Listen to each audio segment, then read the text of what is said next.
7월 3일 목요일 새벽 예배를 하나님 앞에 올려드리겠습니다.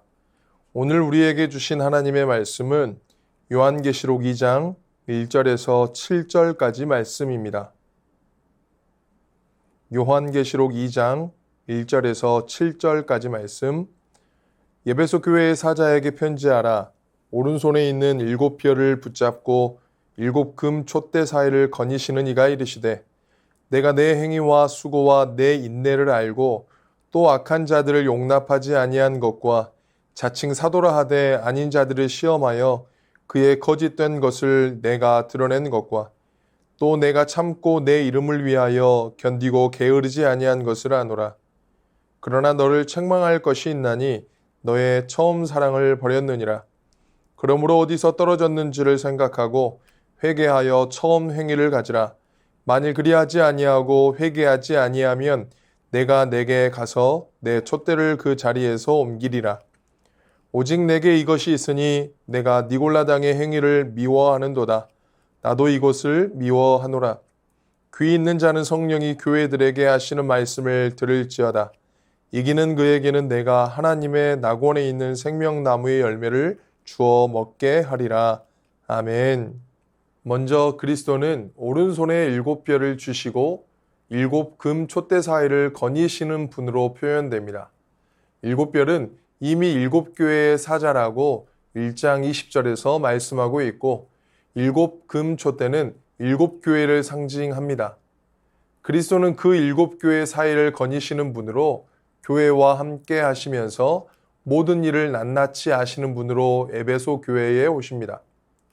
에베소 교회는 먼저 거짓 사도들을 시험하고 거부한 것에 대하여 칭찬을 듣습니다.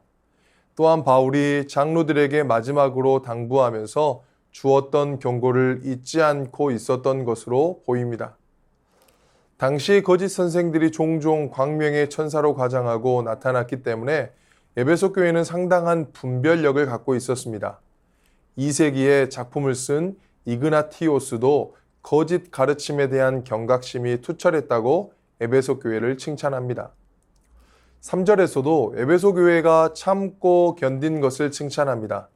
에베소 교회는 믿음의 교리적인 순전함을 내적으로 지키면서 인내할 때 게으르지 아니했다.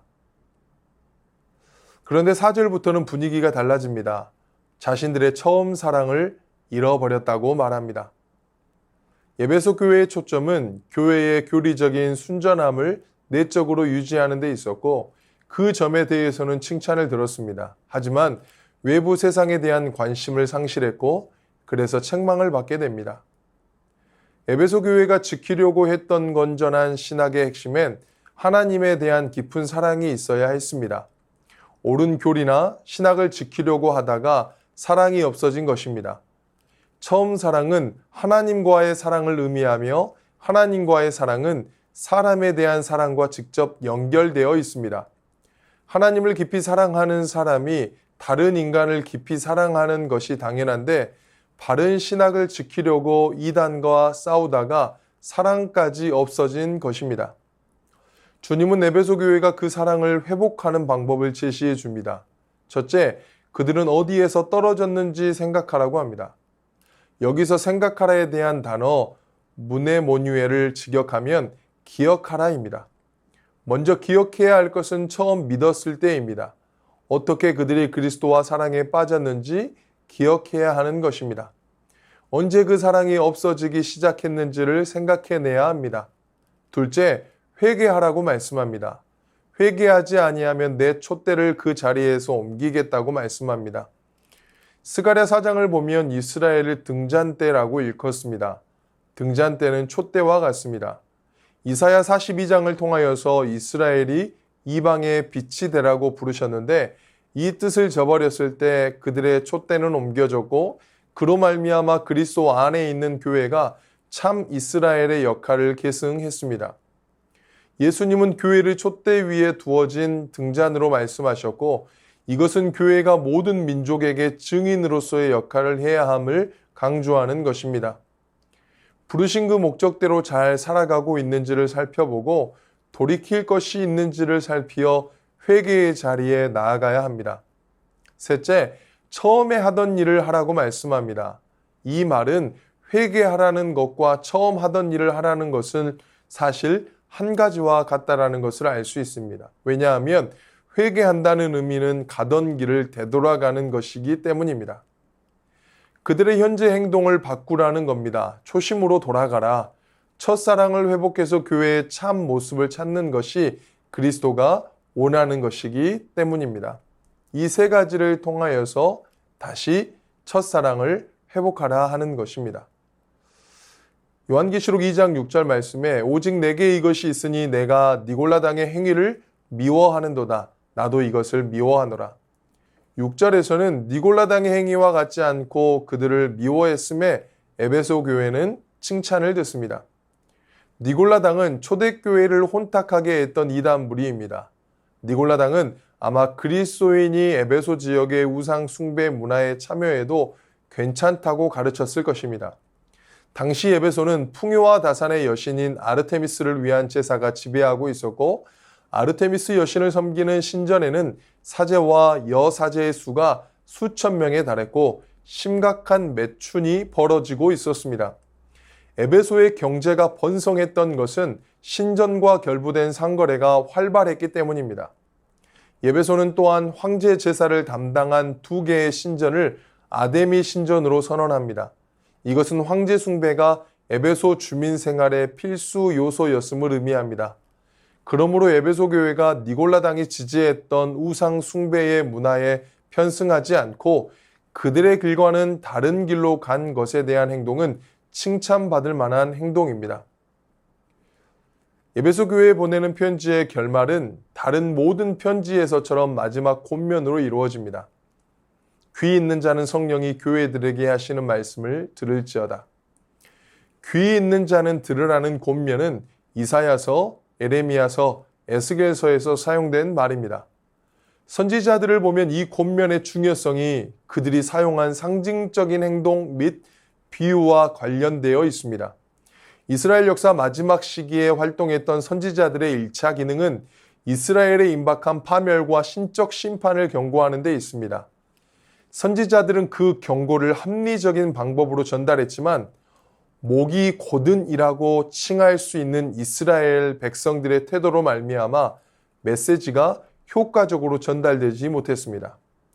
그래서 요한계시록 연구에 있어 가장 인정받는 학자 중에 그레고리 빌은 이 부분에 대해서 들을지어다 하는 말은 너무나 중요하나 이 메시지가 어떤 사람은 깨닫게 하지만 다른 사람은 오히려 눈 멀게 한다라고 말하고 있습니다.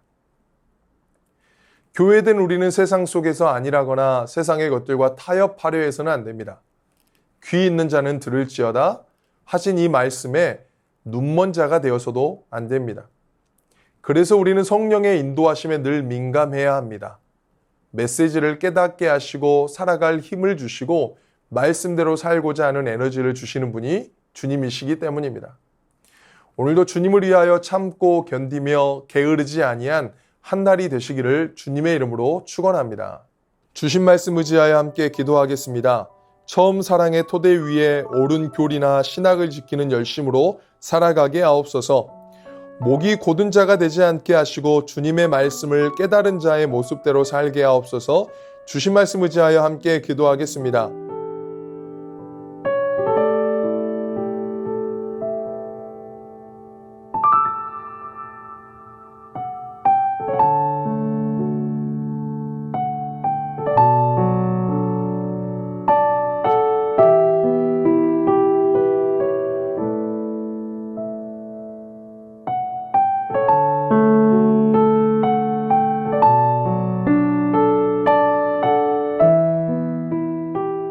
계속해서 나라와 열방을 위해서 기도하겠습니다. 정치, 경제, 사회, 문화 가운데 정의와 공도로 세워지는 나라 되게 하옵소서. 나라를 이끄는 위정자들에게 하나님의 지혜를 부어 주시옵소서. 상처와 고통으로 얼룩진 열방에 예수 그리스도의 희망의 빛이 비추어지게 하옵소서. 나라와 열방을 위해서 기도하겠습니다.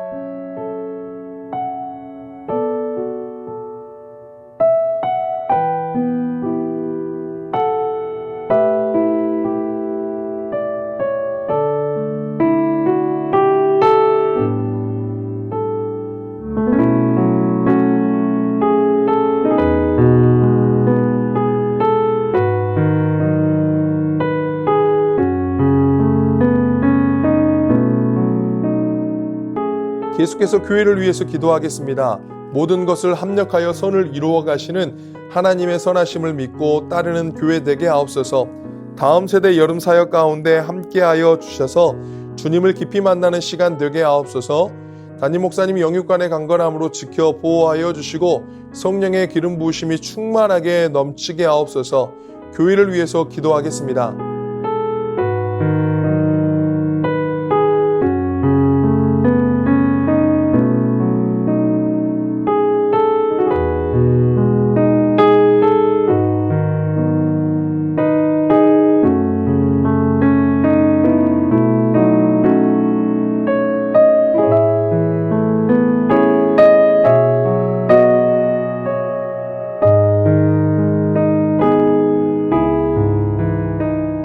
선교사님과 화루분들을 위해 기도하겠습니다. 탄자니아 김현석 고미라 선교사님, 7월부터 방학이라 학생들이 모두 집으로 돌아갑니다. 다시 돌아오는 9월까지 모두 전 지역으로 흩어져 그동안 배운 대학에서의 믿음을 잘 지키고 향기를 전하는 자들로 건강하게 지내다 돌아올 수 있도록 대학에서 신축 기숙사의 필요가 절실하여 기도 중에 있습니다. 필요가 채워지고 이 대학에 딱 필요한 구조와 설계가 잘 되어 학생들이 조금 더 나은 환경에서 배움을 이어나갈 수 있도록 특별히 기숙사를 관리하며 청년들의 생활과 신앙을 지도해 주실 선교사 가정을 보내주시도록 환우분들을 위해 기도하겠습니다. 오현정 간사님, 집중 치료실에 입원해 있습니다. 주님 간사님을 긍휼히 여겨 주옵소서. 조종순 권사님 남편 백형호님, 뇌출혈로 입원 중입니다. 일반 병실로 옮겼지만 아직 회복이 필요합니다. 주님 치유하여 주옵소서. 박훈규 집사님, 뇌경색 치료 후 재활 치료를 하고 있습니다. 일상생활에 아무런 어려움 없도록 온전한 회복을 주옵소서. 박세은 집사님, 유방암 발병 이후 뼈 전이 되었습니다. 통증이 사라지고 회복의 역사가 나타나게 하옵소서. 양금숙 성도님, 이번 검사 결과 방사선 치료받았던 종양이 더 커지지 않고 있어 3개월 후에 다시 검사받기로 했습니다. 더 커지지 않고 회복되게 하옵소서. 김민정희 집사님, 방사선 치료 효과가 미비하여 호르몬제 약으로 치료하고 있습니다. 검사 수치가 올라가지 않고 떨어질 수 있도록 지켜주시고 이후 모든 과정을 주님께서 지켜주시옵소서. 권호순 권사님, 폐에 있는 종양이 커져 항암 치료제를 변경하였습니다. 변경된 항암제로 인한 부작용 없이 온전히 치료되도록 지켜주옵소서. 노성빈 형제님, 크론병으로 8주에 한 번 주사제 치료를 하고 있습니다. 부작용이 생기지 않도록 보호하여 주시고 소장의 염증이 잘 치료되어 음식을 잘 먹고 새로운 삶의 현장으로 나아갈 수 있는 용기를 주옵소서. 모든 환우분들의 몸과 마음을 회복시켜 주옵소서. 선교사님과 환우분들을 위해 기도한 후 자유롭게 기도하시겠습니다.